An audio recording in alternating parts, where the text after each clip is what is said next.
4, 3, 2. Hey, boys. We're live. How does it feel? Feels good. Only an hour late today, which is a record, I think, for us. Yeah, it's good. Feels amazing. I have a feeling it's not going to be that record's not going to stand for long. No, it won't. It won't. Well, I'm super excited to be here, boys. I don't know about you guys. Yeah, it's great.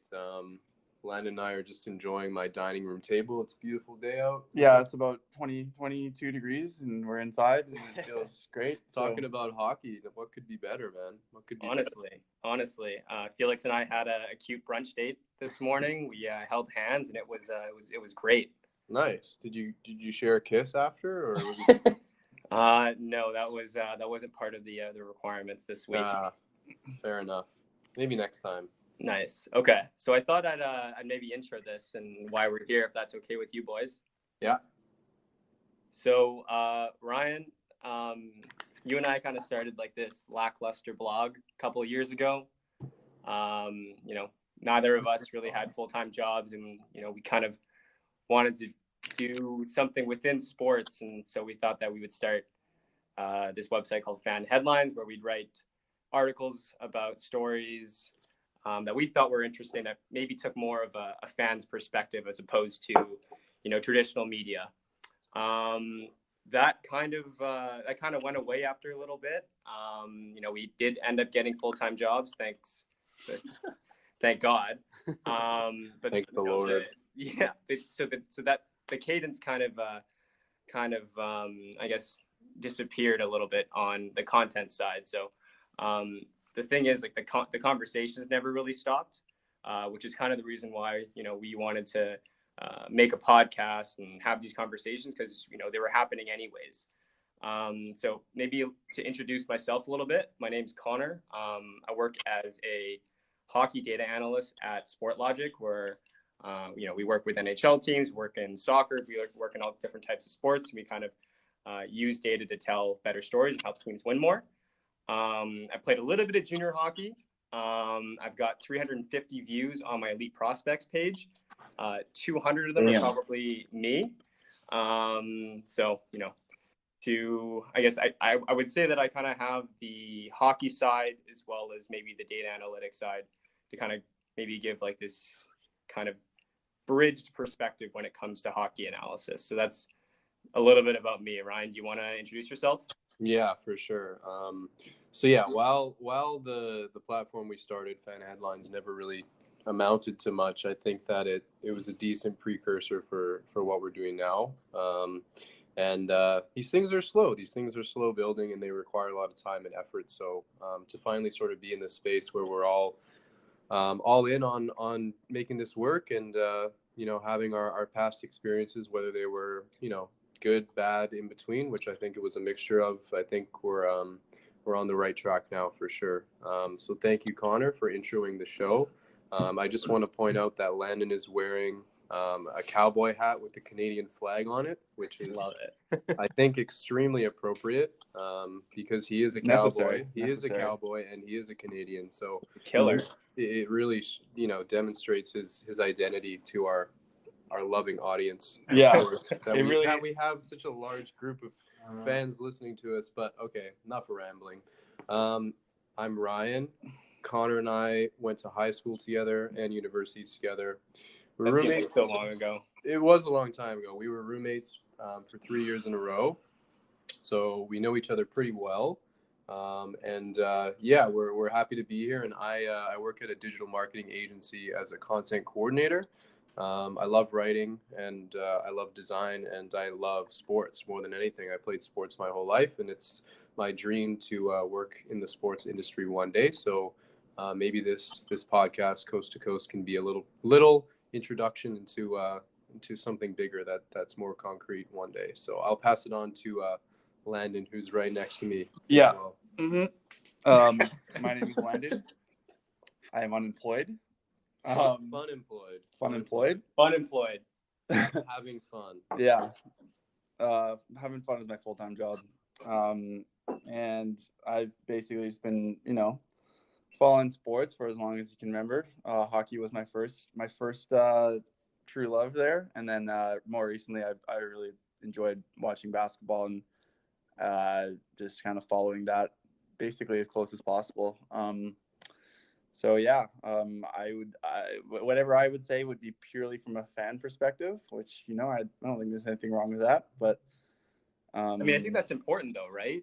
Yeah, exactly, right. So I mean, without fans, there just would not be pro sports, right? Because that's where all the money is made. So, well, I also think that in this kind of new digital age, the fans' voice kind of matters more than ever. Where in the past there might have been these guys in suits who made all the decisions, and we were kind of left to consume whatever media product or product on the ice or on the court was was available. But now I feel like the fans kind of have a little bit more voting power. So I kind of think we're in a cool time now. Exactly, and the media is kind of going towards fan-run media as well, with like House of Highlights or Oops, I can't remember what it's called, but like that's kind of taking over what Sportsnet and TSN and ESPN kind of had such a stranglehold over the last couple of decades of just being like the only real major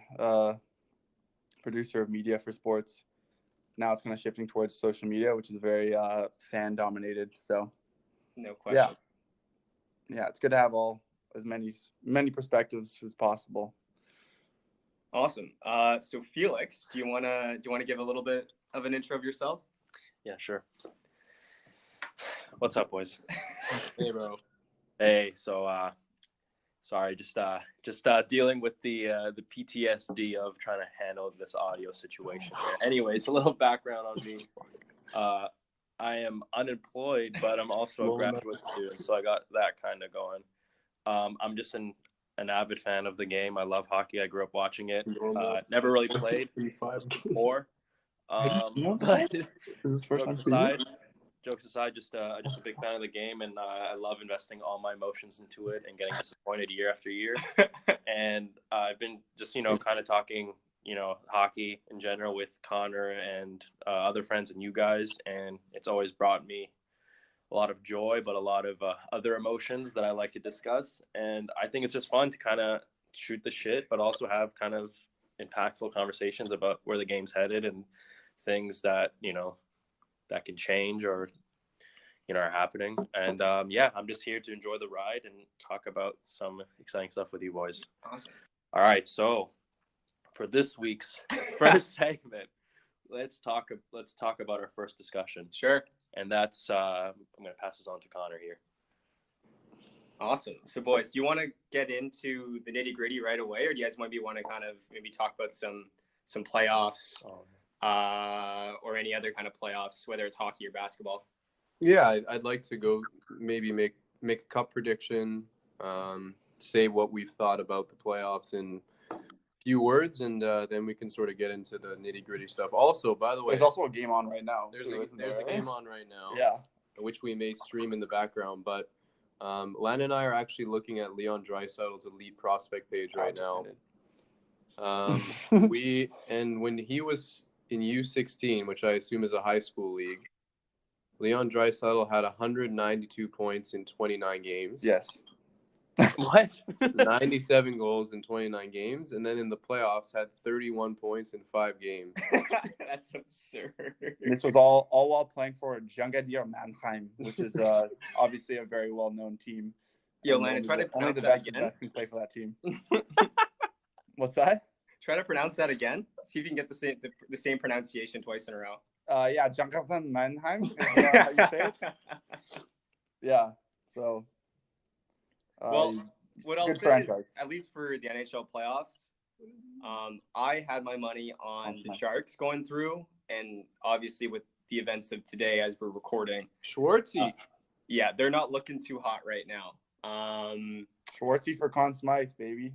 I think either him or Binnington, right? I mean, we've gone back we've gone back and forth on Binnington just because of the Vancouver bias, but like you can't, I guess, really.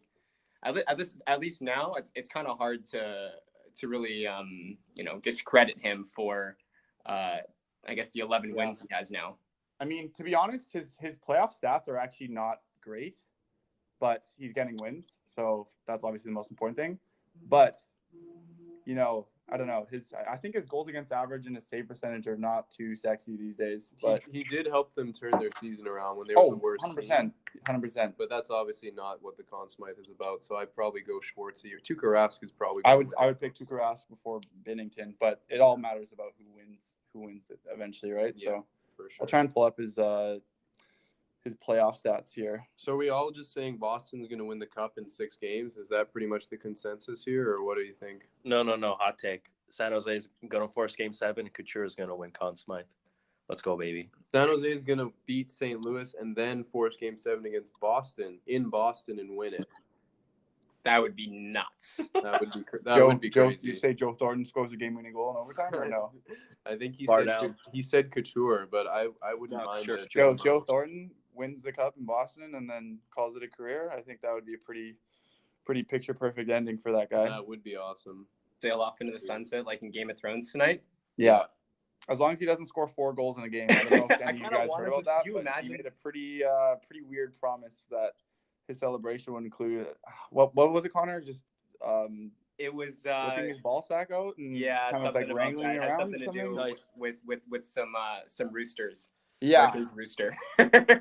So I'm not sure if I really want to see that, but I would like to see him raise the Stanley Cup. So, you know what? I would agree with that. I would like to see San Jose get some luck if they haven't gotten any luck already this playoffs with some favorable calls. That is actually something that I'd like to touch on maybe a little bit later if we have some time left over with the reffing and kind of how everything's kind of under the microscope now with the referees in either sport, really. Yeah, no, I completely agree, and I think that's a decent segue into the draft, which is sort of what we want to talk about next. And my dad just walked in. I'm going to say hi. Big Hey, Scotty. Big Scotty. We're live on the air. We're live. We're We're broadcasting in 48 countries around the world. Maybe one day. That's the goal. Yeah, so talking about these cup contenders, it's important to think about how they ended up achieving that status. And with the draft being in Vancouver in just a few weeks now, and hopefully we'll all be able to get a chance to go, especially Landon and I since we're here, maybe Connor, maybe Felix if he wants to stretch that vacation out. I don't know how much time he has, but either way, it's always been interesting to know how hockey teams are built, and I don't think there's necessarily one way to do it.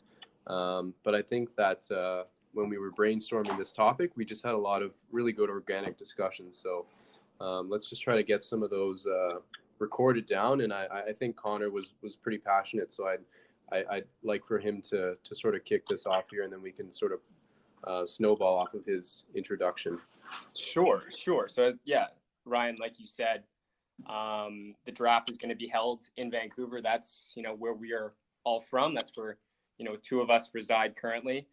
It's going to landmark kind of, I would say almost like a turning point for the franchise as well. We're 5 years into the Jim Benning era, and, not a lot of traction in the last couple of years. So, with the draft being held in Vancouver, a lot of prospects that we have, kind of graduating into the NHL now, like it's really seeming like it's now or never for this franchise to start making some traction. And the theme of this segment is kind of to talk about how to build a contending hockey team. We're looking at teams like the Boston Bruins who have maybe gone and done kind of like a retool on the fly, as opposed to maybe, or even a team like San Jose as well. When they were in the cup final against the Canucks in 2011, they were also kind of on this brink of like, do we turn over this core? Do we move on? But they were able to kind of do this, retool on the fly. But there have been other teams on the other side of the coin, whether it's been, whether it's been Pittsburgh or whether it's been Chicago, who have had high picks in multiple years. Yeah, and that's kind of how they built their core and created a cup champion. So, Landon, Ryan, any initial thoughts? Like, I know for me, having high picks is super important. Hitting on those picks is more important. But at the end of the day, you kind of need those picks to begin with. Yeah, no, I I think we're all on the same page there. Especially the last few years in Vancouver, we've seen the power that, hitting on your first and second round picks can have on changing the fortunes of a team, or at least the outlook moving forward. Obviously, I think since hockey is such a multivariate sport in terms of, one player doesn't really change the game like in the NBA, or even in soccer, I think, where one player can really make a massive difference. I think hockey is so much more of a team thing, and it sort of reminds me of, football or the NFL, where there's different units that have to function optimally, and you kind of have to, if you're in management, you have to sort of figure out how all those pieces fit together. And the first thing that comes to mind is, the different philosophies and, going big and strong and rough, and, knowing that the history of the playoffs sort of shows that those teams excel. Like the Bruins, like even the Blackhawks and the Kings, I think, can fit under that mold too. While they were also skilled, they definitely had some physical edge. And then you see this sort of newer school approach, like, the Maple Leafs are taking, even some teams like Tampa. Exactly. Look at how well that's worked out so far.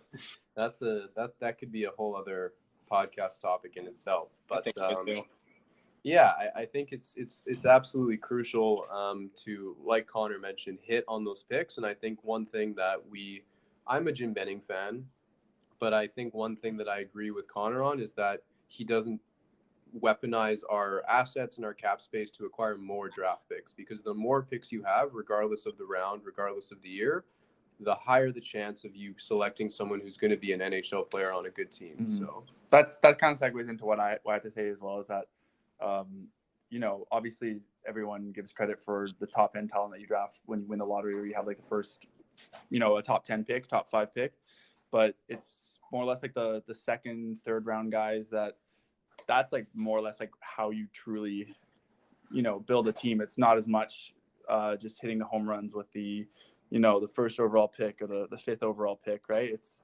the Nikita Kucherovs in the second round, it's the guys who are kind of, not surefire to make a difference, but you gotta have enough of those picks in the draft just to kind of get a solid core going, build a solid core to build around. So yeah, I think that's the idea of what we're discussing as well, is like what kind of a core translates into success. And obviously, we're being Canucks fans, we're going to be relating that back to where the Canucks are now. So what do you guys think about what Lan and I just said, or any of your own thoughts that can kind of tie into that too? I mean, I think we can all agree that you need to draft well in the later rounds in order for you to have the depth and to, I guess, improve your roster in and around the fringes in order for you to be a contending team. But I think, in my opinion, you do need to have that top end talent. And everyone might kind of point to maybe Vegas and how they kind of got to the Cup final last year, being a team kind of composed of mostly second and third liners at best. No one really had them in the playoff discussion at the beginning of last year, let alone in the Cup final. Yet, they were able to make it, with guys who were kind of misfits in the league. But on top of that, they didn't win. And what did they do this offseason? Well, they went and got a guy in Paul Stastny. They went and got a guy in Max Pacioretty, and they traded for a guy in Mark Stone at the deadline. And yes, those guys weren't,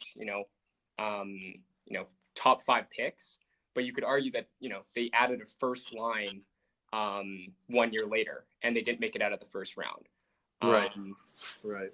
I mean, they could have made it past the first round had they, not been on the end of a really, really egregious call. But it goes to show that you need top end talent as well as a solid roster around it. And, it's really, really hard to get a first line without drafting them, right? Like the Golden Knights were maybe a little bit different just because they had so many assets from, the moves that George McPhee made prior to the construction of the team, whether it was, getting a guy like Shea Theodore or, getting multiple assets in order to trade for a guy like Thomas Tatar, but they had so many draft picks and so many assets to trade for these types of picks. Yeah, no, that's a really good point. I was going to say, even if you have high draft picks, like Vegas had 3 picks in the first round their first year, right? Suzuki, Brandstrom, and Glass. Yep. Brandstrom and Suzuki are gone, and they acquired basically top 6 forwards in order to fill out their depth chart, and they kept their best prospect, Cody Glass, too. So it doesn't even necessarily have to be you're picking players with that selection, but if you can acquire multiple picks, it also gives you so much room to make different acquisitions where you can improve your team further. So I think that's a great point. Also, they got Alex Tuck from Minnesota so that they wouldn't take Matt Dumba. And Dumba's amazing, but like those small sort of caveats that they had with other teams really helped them build a winning roster and keep a lot of their assets too. Can I give a second example of a team that Yeah. didn't really need the top 10 lottery picks to build a team? Is the Bruins, right? The Bruins have been good for so long, right? And the Bruins are the best example. Like I would not have thought that the Bruins would be in the Stanley Cup final, back in 2011 after they beat us, but here they are, and they have totally not had to go through a rebuild, but have just done a really good job, kind of drafting, late in the first, like a couple third and second round picks, and just making some good trades along the way as well, right? Like I think they fleeced Toronto for Tuukka Rask.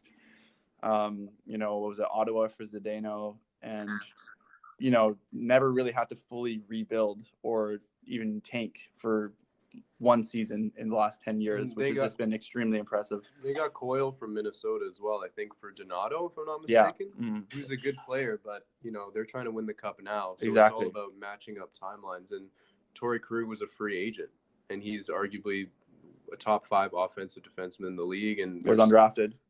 Yeah. So they've definitely been probably the smartest team outside of, maybe I would include San Jose in that discussion as well, with drafting guys like Timo Meier and Thomas Hertl, like, early to late in the teens of the first round. Yeah. Boston did have, Phil Kessel, who was drafted 5th, and Tyler Seguin drafted 5th, but, they didn't really get much for those players when they did end up trading them, right? So, again, it's more like the building around their star players. The thing with Seguin is that the team didn't even do bad that year. That was Toronto's pick, right? So I have something I want to add.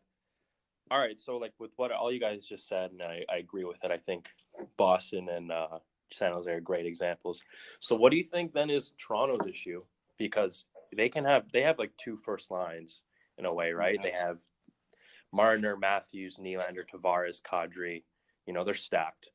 But regardless of them facing like adversity with the Bruins in the playoffs, like honestly, do you think they're a team that's demonstrating that you can draft really high, build a core, and then have depth players around to then be competitive? Or do you think they're an example of there's just like their depth is just not as good as it should be, like teams like Boston or Tampa?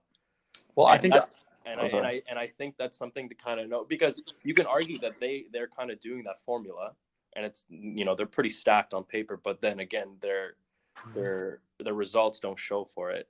So what's the difference between a team like them and then the team like the Bruins, who, like Landon said, I didn't expect them to go to the Cup final after they beat us, but this is their second time since beating us, and they've kept some of the main guys there, and they've kind of retooled around their main guys. So what does a team like Toronto have to do to kind of be at that level of competitiveness? Do you mind if I go first? Yeah, go ahead. Okay. Well, I don't know. I think one of the things that this has actually nothing to do with drafting, but it's one of the other ways. One of the 3 main ways of acquiring players is Toronto. Like they signed JT for not like necessarily like a hometown discount. You know what I mean? Like big free agent signing, despite him being from the area.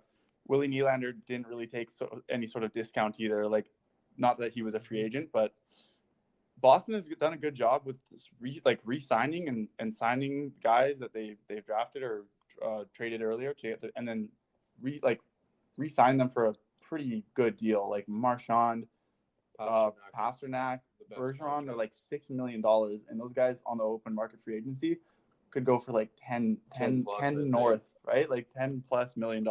Yeah. And the three of them are, best line in under $20 million, right? So just but I think that's a huge, and I think the Canucks actually did a great job of that too in 2011, having Kessler kind of signed for like, was it like $5 million? The Sedins signed for $6 million, and that alone just kind of gave them enough wiggle room to possibly make a mistake, because they weren't right up. Well, they were still right up against the cap, but they had all their core pieces locked down, right? So one thing that I would have changed about the Canucks is the term that we signed them to, as we are still paying Luongo and will be for the next couple of years. So I think it's $800K.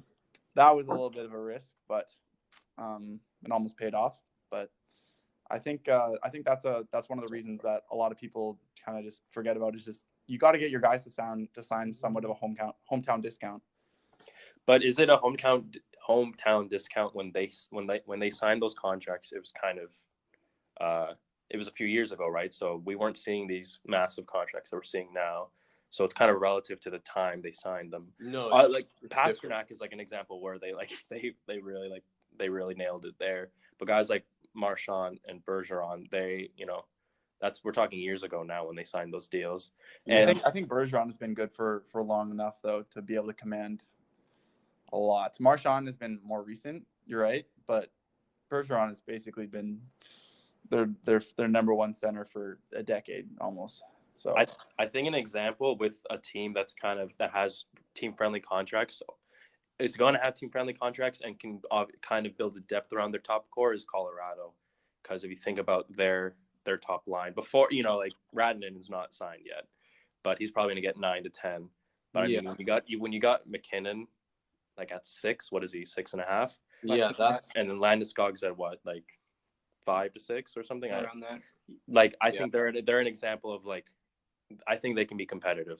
Yeah, and I think, kind of building off what you said about Boston, I think they're doing that, but at this current time in the game with the big contracts that we're seeing. Yeah, no, Colorado's very impressive to me.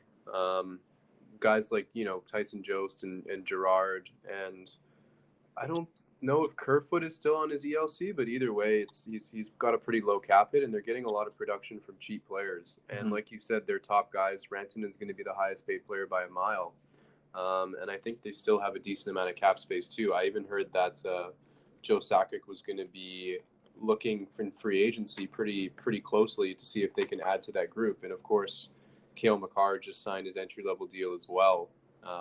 So they're expected to have about 35-40 million in cap space this year. So let's say Rantanen eats up 10 of that, which is a pretty liberal estimate. I think they're still going to have about $27 million to spend on the open market. And with their window being right now, they can afford to sign an Erik Karlsson to an $11 million deal, even if he may not be worth that, right? Like they can weaponize their cap space that way. Varlamov's contract coming off the books, is going to be pretty huge. Yeah, considering he was considering he was a backup, making $6 million is that's going to free up a lot of space as well. Yeah, I had some thoughts about Toronto too. I don't want to go back to it. I know we've kind of moved on, but I think with Toronto, the thing that Connor was pointing out about getting high draft picks by not being a great team and just accepting that reality is fantastic. But I mean, let's say me, Landon, Felix, and Connor were the management team for Toronto, they would still have Austin Matthews, they would still have Mitch Marner. So I don't think that they can get that much credit for drafting these players who were just absolute no-brainer picks at that point anyway. I agree. And I do think they had to sign JT. I heard he was going to get about 13 mil from San Jose. So 11 mil was actually, it wasn't a hometown discount, but they must have at least talked him down a couple million, right? I bet you San Jose is pretty happy they didn't sign this. Yeah, exactly. But when JT comes on the open market and wants to come home to Toronto, Dubas is in a tough position there. He can't really say no. And he scored 47 goals this year. He was their best goal scorer. And with Mitch Marner was definitely their best duo. And I just think they need to work a little bit more on depth. Freddie Anderson has to be as good as he is in the regular season in the playoffs, because consistently he's had a few clunkers in the playoffs, and those are the games that they lose. And when it keeps going to 7, you have to be perfect in that last game, or Boston is just too deep of a team and they'll take you out. So that's my thoughts on Toronto, sort of, is that they're close, but having 3 guys making $33 million, which Marner will be making at least 10, I think. Yeah. No, rightfully deserved too. No, I heard it was no close question. to like 11, Right. maybe 11 and a half even. So that's hard. That's more than a third of your money is tied up in 2 out of 20 or 22 roster guys. So it's just mathematics. We'll see what Dubas can pull out, but I think they'll have to lose at least Kapanen or Janssen, if not both. Yeah, send him our way. Send them our way. I would absolutely love either of them. Knowing that, we'll probably get Gardner. That would be awful. That would be awful. But yeah, Connor, what do you think about? I haven't heard from you in a little while. So what are your thoughts on anything that we've discussed so far? Well, I think you all brought up really good points. Like Felix, bringing up Colorado, bringing up Boston. You need to be able to be smart with your cap. I think Toronto got into a little bit of trouble based on maybe one of the things we're actually going to talk about later, which is, they have every one of their players that are part of their core who are really close in age, which means that, a lot of these guys are going to be coming out of entry level all at the same time. Yeah. And so what happens is, you have players who set, the precedent or the bar. And, when you look at the Nylander situation, like there, you can see why the organization held out so long last year to try to get him under 7, right? Like they probably would have preferred him around 6, and then to give and turn around and give Matthews $11 million, like that's where you're running into trouble. Boston, you have varying age groups. You have Marchand and Bergeron, who are maybe a little bit closer together, even though that Marchand I think was in the 2007 draft and Bergeron was in the 2003 draft, right? So you have these guys who are far enough apart and signed contracts at times where they were friendly at the time. And I think what you have to look at is which the analytics community will usually point out when it comes to contracts, it's when they sign their contract, what percentage of the cap are they taking up? Because at the time, when Bergeron signed his 6-7-year contract, or when Marchand signed his 6-7-year contract, it probably did take up a bigger portion of the cap than it did now. Yeah, that's like when McDavid signed his. They compared it to Crosby's, and it was actually the same percentage, or Crosby was making a bit more in the time he signed it. So yeah. As I guess closing on Toronto, I think the roster is really good. I mean, Kyle Dubas has done a really good job, I think, at I guess bringing up players at the right time, like a guy like Andreas Janssen. Like, where the hell did this guy come from? Where did a guy like Trevor Moore? Like, I was so impressed by a guy like Trevor Moore who can skate, who plays with pace, hard on the forecheck. Those guys just need to get a little bit older, a little bit stronger, and Mike Babcock may have to use them differently.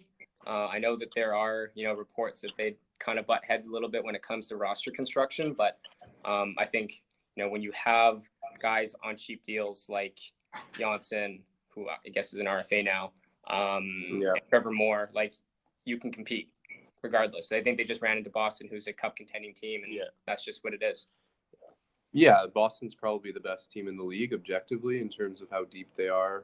I guess other than Tampa. Yeah, other than Tampa, who we thought was legitimate, and they turned out to be quite fraudulent. Mm-hmm. That's a topic I think for another day. We could probably do a full hour on Tampa Bay. No question. But I think, I'm glad that we talked about the teams we talked about, because, I think it would have been kind of predictable to just go with Chicago, LA, Pittsburgh. Everyone knows how those teams were built. Everyone knows how those superstars led those teams to multiple Stanley Cups. So Vancouver, not quite. So I'm glad we touched on teams like Boston, who somehow just still fly under the radar. Like Felix said, they've been to the Cup 3 times since 2011. Mm-hmm. Colorado, who's totally up and coming, and then a fellow Canadian team in Toronto who, while I despise their fan base, I don't mind their roster, and I would like to see them do well, even if their fans are very annoying, like all the people we went to school with at Queen's. I won't mention any names, but We all know who I'm referring to. I think a logical segue at this point is to sort of take what we've just discussed now and sort of bring it back home and try to apply it to the Canucks. And I think a theme that we're seeing with all these teams is that they've got an elite first line. They have at least one elite defenseman who you can say that is a top pairing guy. That's a number one. And they have a consistent goaltender. He may not be exceptional, but he's capable of turning it on at any time. Off the top of my head, the Canucks seem to almost have all that and maybe a little bit more, but I think we're still lacking in some places. So I'd like to throw this one to either Felix or Connor and see what you guys think about where the Canucks sort of fit in on that timeline. Like, are we close to being a Colorado, or are we closer to being a Buffalo? Like, what sort of situation do you foresee happening with us in the next couple of years? All right, before I start, we can't forget about Winnipeg, but that's for another day. Yeah. Okay. Just bring random stuff up. I'm just saying we can't forget about Winnipeg because they're another great Canadian team. Anyways. To be honest, I think we're unfortunately, I think we're on the Buffalo end of things because we do have some great players in our core. Like Pettersson, Besser, Horvat. Hughes looks great so far, and Demko. We got the other guys too that we can think of that we can be, stoked about. But the one thing that I've always been bothered by about our team is that besides like the players that I've mentioned, we don't really have any players that kind of stand on their own being depth players, meaning they're worse than the average depth player. And I think that there's just this large discrepancy between our good players and the other players. And there's this kind of this like gray area where we're just missing some nice side pieces for our team. Yeah. And I think that's our biggest flaw. And I think that's kind of either drafting or the agents that we've signed. And it just seems like there's this big space between like what we can be and what we actually are. And I would love to see us become a Colorado, right? Because I think like guys like Pettersson and Besser and Horvat, they can lead our team. I think I truly believe that they can. I think we can have two lines built off those guys with Hughes and hopefully Yolevi one day. But the rest of the players either are just like not good enough, or they're not compatible with our top guys either. And I think that's a big flaw. And you see that in Buffalo, right? Because Buffalo is pretty stacked on paper too. And it still surprises me that they're not competing even after getting arguably one of the best defensemen in the last few years in the draft. You got Eichel, you had Skinner having a great year. Ristolainen. Yeah, exactly. And so I really worry about the depth players on our end, because I think we can kind of mimic in a way, like a team I think we can mimic is I'm blanking. Not Western Conference, Eastern Conference. It's Western Conference. I think we can mimic a team like you were saying Colorado. Yeah, like Colorado, but like a team like kind of like San Jose in the way where they have like you have your Couture, we're long past San Jose. No, we're long past San Jose. No, I know, but I'm saying like a team that can have like these core players that are there for the long run, and we have these kind of depth players that come up through our system. And I think that's just better drafting and more draft picks, like Ryan said earlier. I think we got to stop signing these other players that are supposed to do things for our team when they are just kind of like fourth liners on every other team. We need to be better at adding the secondary pieces. And I'll pass it on, but that's just kind of my thing. Lana, what do you think? Well, yeah, I mean, I think that kind of relates back to what I was saying. Like the first thing that I said in this whole podcast is, when was the last time we kind of, had a good second round pick or good third round pick, like make the team, like Edler and make an impact, like Alex Edler in 2003, Mason Raymond. I guess hopefully Demko one day, but he's the only one. Goalies are a little bit different though, but exactly. like you need to have those guys that you just plug in, like in the second, third, fourth line. Second, third pairing, you got to hit some of those second and third round picks. And, like someone mentioned before, we have traded away a lot of those, so we don't even end up drafting a guy in those rounds every year anyways. Yeah. Or on top of that, adding someone else's, second or third round pick. So, and it's just like, we got you. Is Cole Lind gonna be that guy? Like, it doesn't look like it. Like, I don't know. It's just, you gotta have one of those just pan out and do something positive for your team if you're gonna build a nice core. Because like you said, we've done a good job drafting at the top of the draft. Like, we actually ended up getting what was probably the best player, what should have been the number one pick with Pettersson. And Besser was very late in the first round. So we've done a good job with the first round, but it's just, you wonder when the next, second, third round pick from the Canucks is actually going to make the team and make a difference, because it's been a while. It's been a while. And even Edler, man, like, Edler is like the team leader in defenseman points or whatever. It but took like, him a long time. Still, like, Jeez, did it ever? He still like kind of gives me a brain aneurysm every once in a while. Just watching him play, because it's just he's got his faults obviously. So I think that would be something nice to see in this upcoming draft this June. And also, kind of one thing that I recognize, that kind of the teams that we just previously mentioned, like San Jose, Boston, Winnipeg, they kind of all have like a theme. They kind of all have, like, Winnipeg is like big, like that's their thing. Like, they're like an identity. They have an identity, right? And Boston is just like nasty. Boston is like, is that an identity, just being nasty? They're the bullies. Like, okay, maybe nasty isn't the word. No, but like, I love it. You know what I mean, right? And do the Canucks have an identity? Like, no. Do the Leafs have an identity? Also, no. That's a good question. So what's wrong with the Leafs? They could probably use an identity. Like, I'm not sure if, I'm not sure if they do as much as the teams that we mentioned that are experiencing success right now.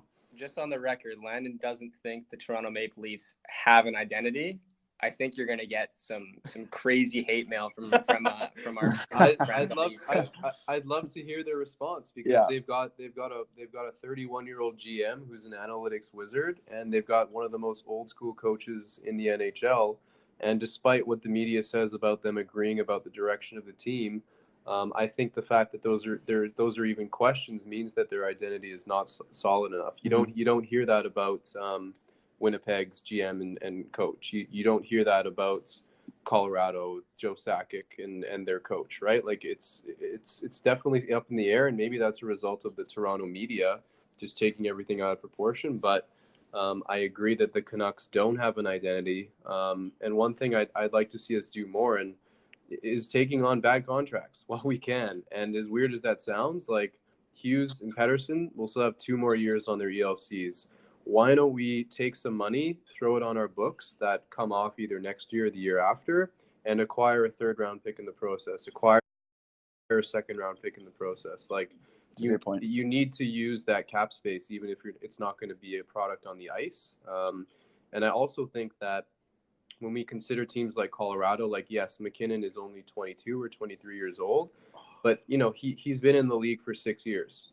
And we're talking about Besser and Pettersson, who have been in the league for 2 years and 1 year, respectively. So Brock hasn't even played a full season. No, Brock hasn't played a full year. EP, it's hard to believe he played 70 games. It seemed like he missed more than that. But either way, we're still very early in the infancy of this rebuild. And while it looks promising, I do agree. At this point, we're probably closer to Buffalo than Colorado. I think in 3 or 4 years that could change. But in the meantime, we definitely need to fill out our roster with guys who can complement the skill that we have up top. And, Brandon Sutter's an albatross, Louis Ericsson's an albatross. We've already sort of sunk ourselves into deep enough of a hole there where we may as well just take on a few more contracts that other teams can't afford, don't want, get picks in the process, and try to build our depth that way, because free agents historically have not really come here. But do you think that's actually going to happen, though? We have to talk in reality, right? Nice. We can talk about what we want to happen, but can we expect that from where this organization is right now to take on bad contracts? Like, we're in year 5 of this, so you want to call it a rebuild. And, you know, things haven't really turned around at all. Like, we have a couple of great new young players, but, you know, the Sedins have retired. Ryan Kessler has moved on. You know, Bo Horvat's kind of developed into a good two-way center, but, you know, like we don't really have, you know, like you guys were saying, an identity right now. Yeah. And when you have contracts that, you know, maybe aren't giving you value, then you can't, like, can you expect to take on more bad contracts and just be bad? Like, is that what you want? I don't know. I don't necessarily see the alternative. And it's more to meet the end of having more draft picks in our arsenal. And instead, like Landon, like we've all pointed out before, the Canucks MO is usually trading draft picks for players who are somewhat young, but who may have been given up on by their previous team, which is really not proven out to be successful. So no, while I don't think the Benning regime is necessarily in a position to do that, just because, like you said, we already have bad contracts, I just think it may be the only way that we're going to be able to acquire more draft picks, because I don't think we have enough every year. So rarely do we have a pick in all 7 rounds, when realistically we should be aiming to have 9 or 10 picks in each draft. And I don't see another means for us to meet that end, which would hopefully let us build our depth out, if possible, organically. But I'm not sure, honestly. I would agree with that.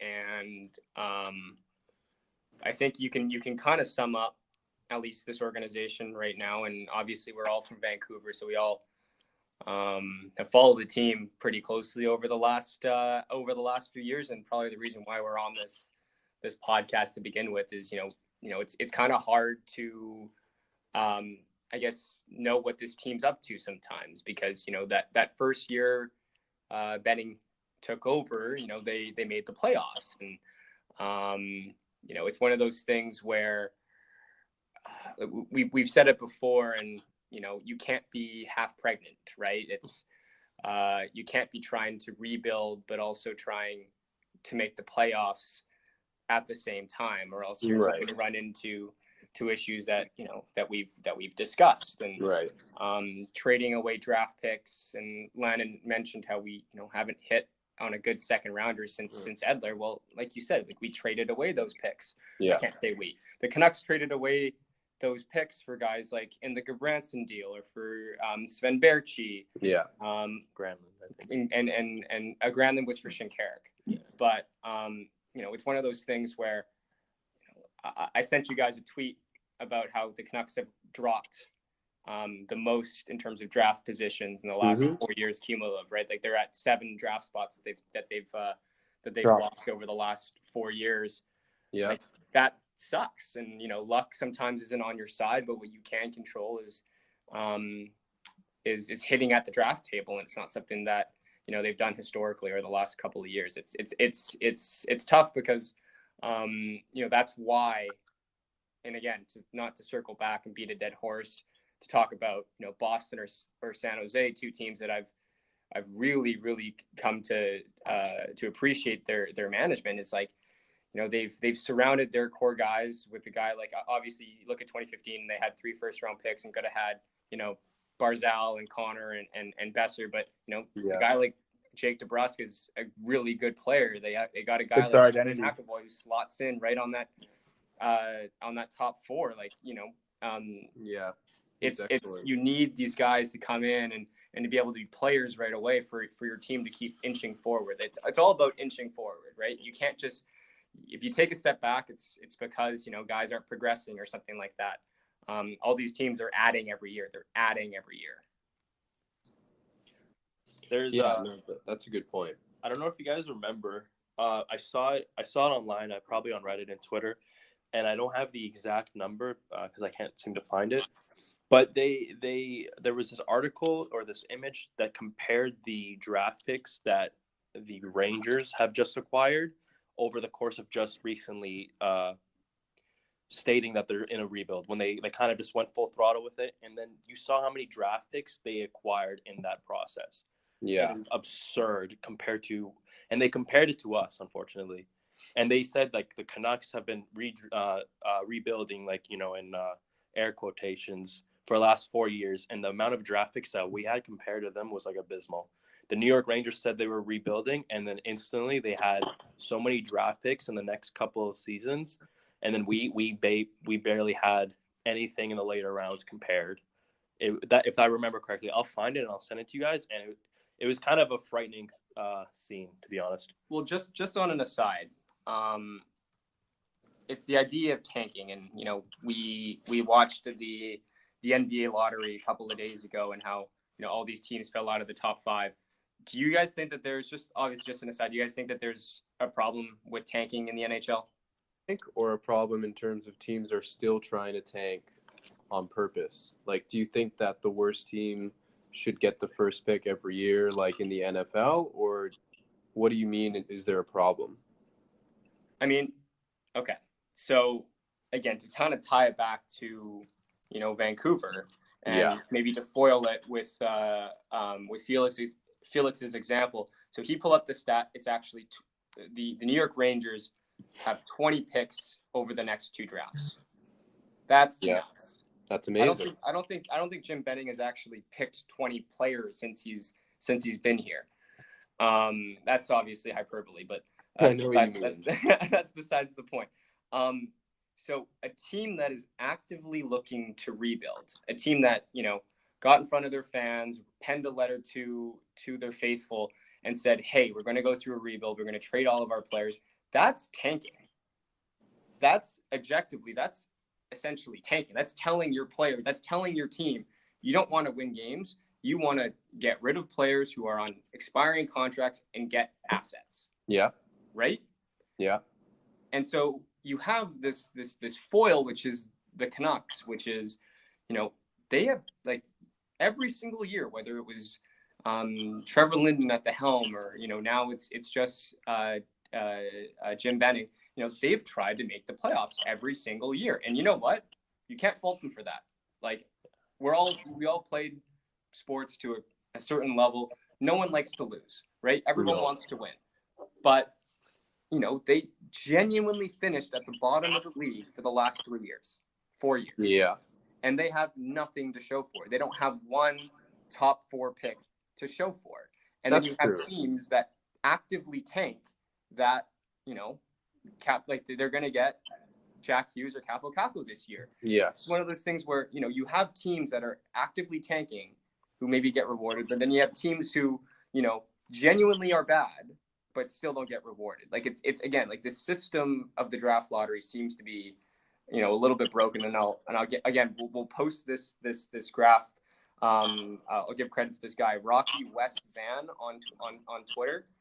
He had tweeted out to Jason Botchford, who was kind of curious to see, what teams have fell or risen the most through the draft lottery over the last 4 years. And the Canucks, again, like I said, have dropped 7 spots over the last 4 years. It's crazy.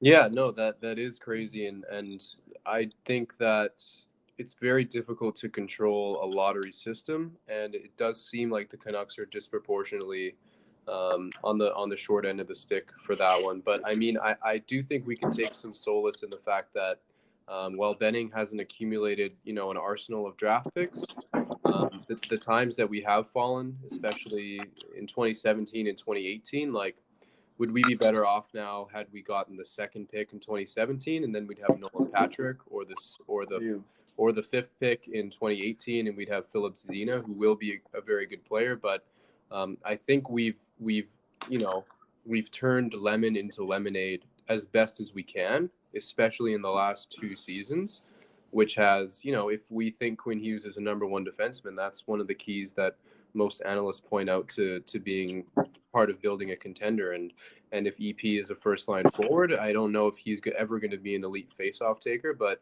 he's an incredible 2-way forward and would have been first in that draft if they redid it. So I think that despite that bad luck, at least in the last 2 years, we've sort of been able to salvage pieces that are going to be major parts of the puzzle moving forward. And I think that a way you can counter being unable to control that lottery is, like we've repeated so many times now, is to just have more picks.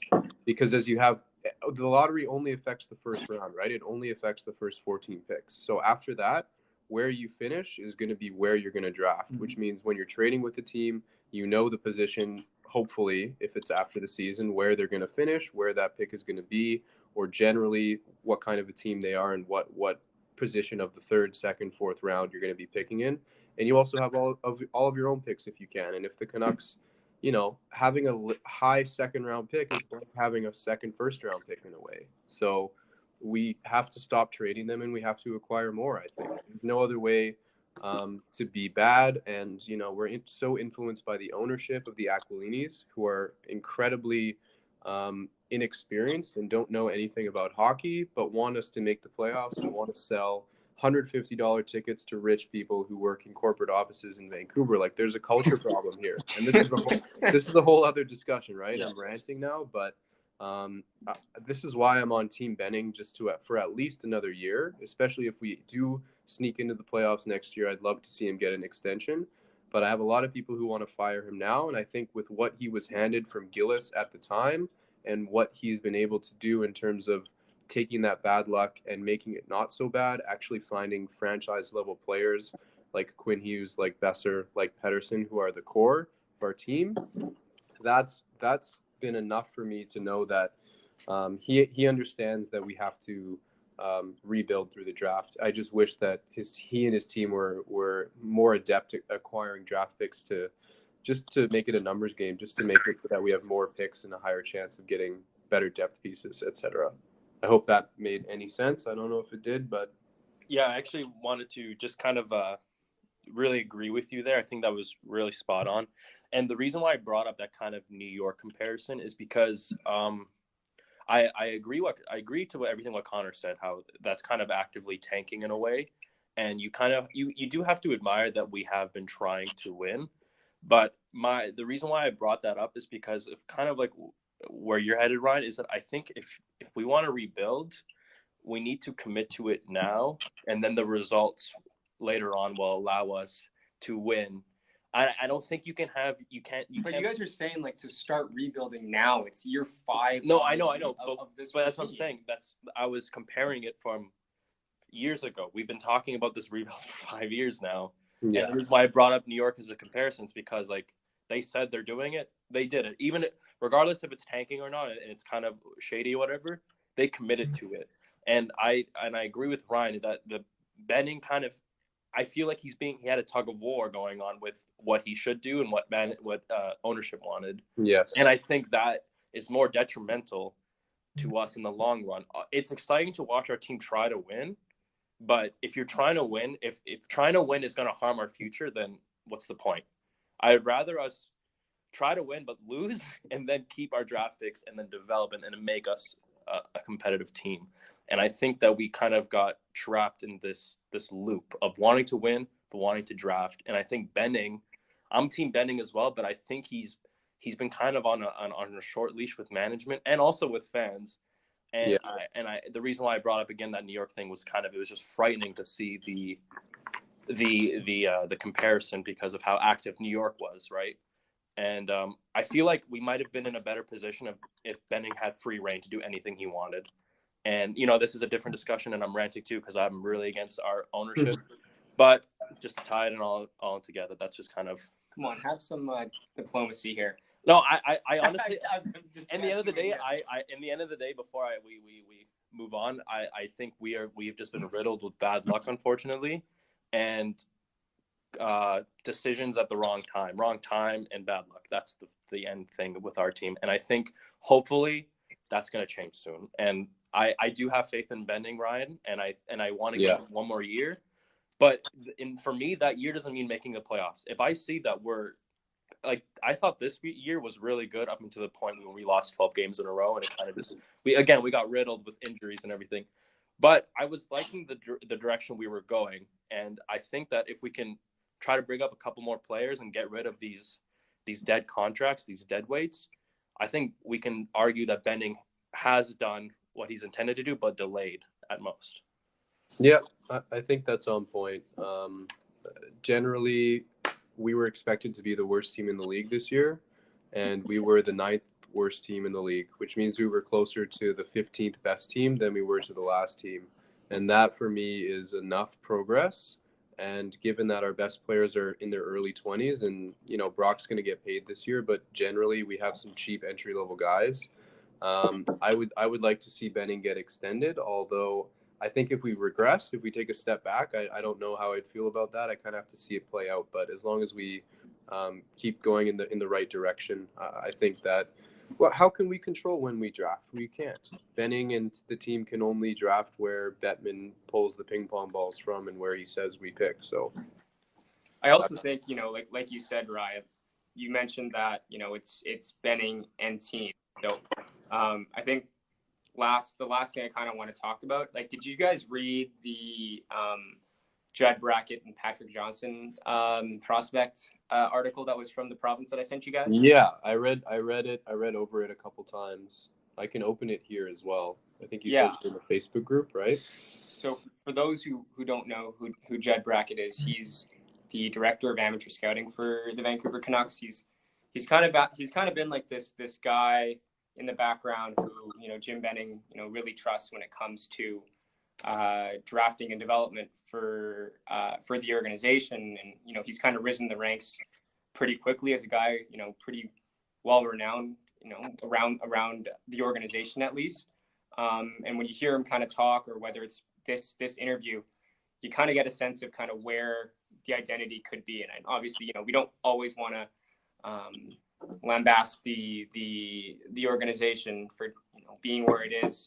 You kind of want to look on the positives and look towards the future. And any initial thoughts on the Q&A? Anything that's really stuck out to you, Ryan, Landon? I guess that he also sort of echoed our sentiment of, he was even asked about, you're drafting 10th again or whatever. It's not, you didn't win the lottery. Like, how do you guys feel about that? And his response was basically like, we're comfortable. We're very happy to draft in the top 10. We're happy to have this pick, and we're confident enough in our scouting and our philosophy, which I guess speaks to them building an identity that they're fine with that, and they're not as worried about the actual position of where those picks are. But I also wish there was a little more emphasis, like we've spoke about so many times, on just having more draft picks.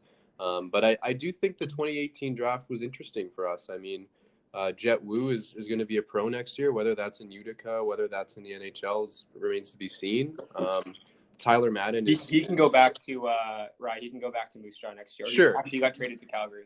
He could go. Yeah, he could play for the Hitmen again. But I assume he'll crack the roster of our AHL team at the least, because I don't think he actually won't be able to go. Like, he's it's an age thing. Really? Yeah. So if as a CHL player, you can't play in the A unless you're 20 years old starting that season.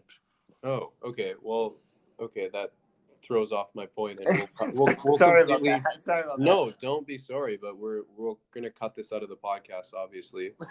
But basically, I think that this past draft, with Rathbone, with Madden, and with Wu, like, we have some guys who may be actually late round picks to come in and be productive for our franchise. And again, whether that's at the minor league level or at the pro level, you kind of need depth in both those places. But no, I like Brackett, and I think that he and Benning make a good team. And we've got good goalie prospects, we've got decent defensive depth now, and I just don't really see what else we can control other than picking decent to good players in the positions that we're given. So I don't really have much to add in terms of that. Mm-hmm. I think, Connor, do you have anything else you want to add? I mean, personally, I think when it comes to this article, like, I really do kind of believe in Judd Brackett's philosophy. I've had conversations with him in the past. He kind of has like this scouts mentality, but he's also like a really good kind of manager in my opinion. He was asked this question, how does a scout watch the game, especially, compared to a fan, and, the way that he kind of looked at it, like, it's so much different in the way that they observe players, and maybe how, the casual fan will look at a player, and, based on the philosophies that, I guess this director of amateur scouting has, like, I think that they're looking at players who can be impact players in the later rounds. Like, he had mentioned what their draft philosophy is in their later rounds. They said that, as the draft unfolds, if they want a defenseman and they need to address that need or size or goaltending, they'll vary in the picks that they or the players that they'll pick. And I thought that was like really, really interesting. He says like early they'll certainly be focusing on best player available, but as the draft unfolds, he'll look at more positional need. Right, which I think makes sense. Just given the fact that, like your model shows, you can get good players anywhere, but the more sure things are at the top. And I don't know. I think best player available, although it sounds like an objective philosophy, is very subjective too, because that totally depends on how you're evaluating players. I don't think anyone had EP as the best player available in 2017, but but we wrote about that draft beforehand, and we had him in our honorable mentions, right? Yeah. Like, we didn't think that he would even be a top 10 player. We had other Swedish players in there too, like Anderson from the Rangers, and I think a couple of others as well. But I really think that I at least have some faith in our ability to identify the best player available, or at least a one who can be a part of our team moving forward. I think this is a good segue into sort of finishing off this episode and moving into next week's episode, which will obviously cover more of the same stuff. And as we lead up to the draft in Vancouver, maybe we can get a little bit more into the Judd Brackett interview that we only had a chance to briefly discuss. Yeah, sure. So let's talk more about that in our next interview, as well as maybe some players that we think the Canucks could target with their number 10 pick, and maybe also go through some other guys who are sleepers and who, based on different models, especially the ones that Connor's working on and Connor's developing. I'd love if you would introduce some of those next week, and maybe we can try to identify some guys who might outperform their draft projections. So I think that's a decent setup for our next episode. What about you boys? Well, I know we haven't heard from you in a while. No, I think that sounds good. I mean, I'm looking forward to it. Alrighty, boys. I think we have had a really in-depth discussion here, and I think it's been pretty productive. Cut that shit out I said about Jet. I didn't realize he could only play for the Canucks or Calgary.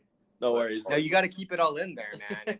No. We want to get picked apart for sure. We want to get the Flames. I think our lack of identity for the Leafs will get us ripped apart enough. So. Oh, dude, they have an identity. They're the Leafs. That's their identity. Yeah, the identity is not having an identity, which is great. Yeah, I'll echo those statements, those sentiments too. I mean, like, we all kind of need to get out of here. I think like this is always fun for us, right? Like, we have these discussions anyways over text or over phone calls or FaceTimes, like when you guys are looking up my nose or something like that. But I think that this kind of leads into next week, where we can talk about Judd Brackett and the philosophies around drafting in the later rounds. I can introduce the side project I've been working on. So just to kind of give a little preview or precursor to that, I've been working on a draft probability model. I'll be writing a kind of an explainer or a write-up for the methodology, kind of where the inspirations are from. Yeah. And I'll post that on the Fan Headlines website. And so that will probably go out sometime next week. It's something that's, pretty simple. And, it's there's nothing really in the public sphere. I know that for any of those who are listening who are maybe a little bit more part of the analytics side, Manny Perry, who has a prospect probability success model, that was recently taken down. He's kind of stepped away a little bit from kind of running Corsica. And then there's the Canucks Army model that is run by Jeremy Davis and Ryan Beach. That's kind of moved over to Next Gen Stats or Next Gen Hockey. And so I guess the model that I'm creating is maybe a little bit more public. Like, I'll probably release all of the probabilities in a way that, people will be able to interact with it. It looks at scoring rates for players across any league, as well as some team level stuff to give, a probability that a player will play 200 games. So I think that could be a good maybe start position on, what we can talk about next week in terms of draft lists and go from there. Yeah, absolutely. So thank you, boys. I appreciate your time. I'm sorry we only took 1 hour to figure out how to record properly because we are millennials who don't understand how to troubleshoot things. And I had a great time. I'm excited to continue this. And what I'm about to say doesn't have to go into the podcast, more of just an update. Oh, yeah? I'll be creating, Connor and I have talked about this, I'll be creating YouTube channel, SoundCloud channel, and I'll be updating some of the graphics that we're going to use to match the fan headlines, the gold colors. So you're going to see us everywhere. We're going to be all over the tube, all over the tweets, all over the Facebooks and stuff. We're just going to be spamming people. Probably get up on Pornhub there too, maybe. Hey man, do I got to re-download Instagram? Yeah, you should if you are able to. Fuck. Awesome, boys. Hey, enjoy Game of Thrones, Landon. We'll text about this probably tonight. Boys, definitely. No, let's text tomorrow. Text I might tomorrow. not watch it tonight. Right, I can't get it spoiled, man. All right, boys. Have a good week. Talk to you guys later. Go Raps. Peace, boys. Later, boys.